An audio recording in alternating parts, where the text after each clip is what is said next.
for now, the Kenya Medical Practitioners, Pharmacists and Dentist Union, that is KMPDU, has today signed a CBA with the Ministry of Health early today. That is, the doctors say that the government has granted them the allowances they were seeking for when they proceeded on a strike, and are hopeful that the county governments will also put pen to paper the CBA that will see the doctors achieve pay rise. Now, the doctors had entered an agreement with the national government and the Council of Governors in March, which brought a historic 100-day medic strike to an end in anticipation for better pay and job promotions. KMPDU will be signing recognition agreements with county governments next week.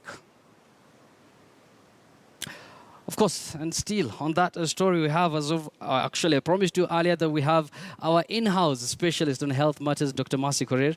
Good to see you once again, Mercy. So perhaps I'm sure you have all the details of the CBA. Can you please take us through on what are some of the issues that have come up there? I think of importance is that this CBA finally is a work of almost 4 years, because the first CBA that actually led to the doctor strike had been signed in 2013 with the then government. But then now, this CBA that they have signed will be effective from the 1st of July 2017 for a period of 4 years, which is what the law stipulates of all CBAs.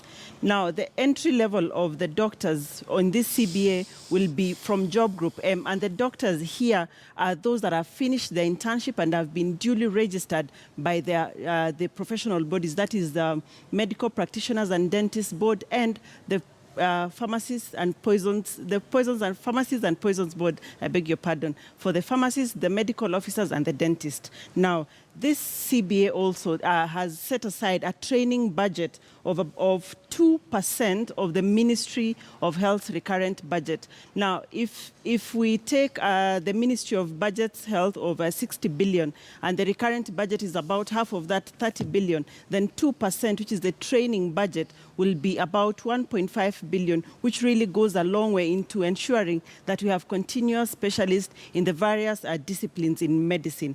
Now, third is that interns will be posted immediately within 30 days of completing and being registered or being recognized and being given a go-ahead by their professional bodies. Earlier on, and which was really a bone of contention, was that interns were posted 3 to 4 months after finishing internship, and those that came from overseas stayed up to 6 months, 1 year without being posted. But now in this CBA, within 30 days of completion, they should be posted to the various places.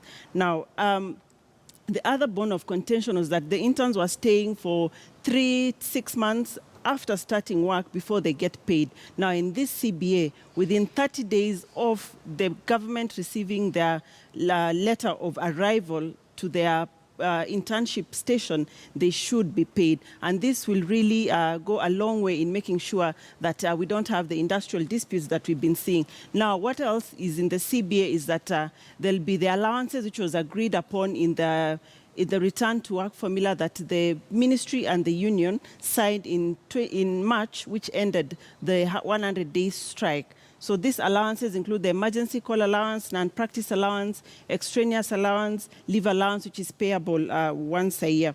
Obviously, the other things that the doctors had complained about was their working conditions and presence of a cold room, medical equipment, a health cover. This has all been agreed upon in this CBA. And the other benefits that they will get are just what the other civil servants get, which is the car loan, the mortgage, and an indemnity for the doctors that are working there. Now, talking numbers, the least paid doctor, which is a medical officer intern, will enter job group C3 effective from 1st of July, which is tomorrow, and their gross minimum salary annually per month will be 212,989 Kenya shillings and a maximum of 224,263 per month. Now, the highest paid doctor will be the Senior Director of Medical Services, and that will be at job group E2, and the gross minimum salary will be 531,058,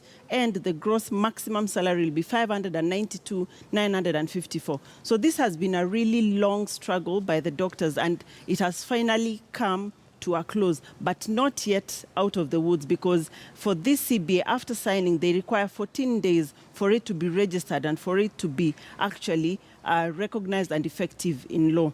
And then, as we've said, the doctors are also waiting to sign the recognition agreements with the 47 county governments and sign there's various CBAs with the 47 county governments. So once this is done, then we can expect that there'll be no more industrial disputes between the doctors and the government, or the two levels of government. So Yusuf, this is really a positive direction in which we are going. I wish this had happened earlier. Yeah. I wish we had not gone through the 100-day strike, but this is a direction in a positive I'm way. sure Kenyans also watching. But Dr. Marcy, let me just go to the politics of it. We've seen the likes of these KMPD officials. They were very vocal during the strike, but they're very silent. I must say their silence is just too loud in regards to this deal. Are they not satisfied, perhaps, or there are issues that's still not clear? I think for the doctors, what they were saying was that during the 100-day strike, they had been vocal, and there had been very many media reports here and there that had really put them at loggerheads with the various authorities. So for this, they have decided to keep calm and work behind the scenes and actually deliver good results that we can report to the Kenyans, as we have said. Thank you very much, Dr. Marcy. That is Dr. Marcy Korir giving us details of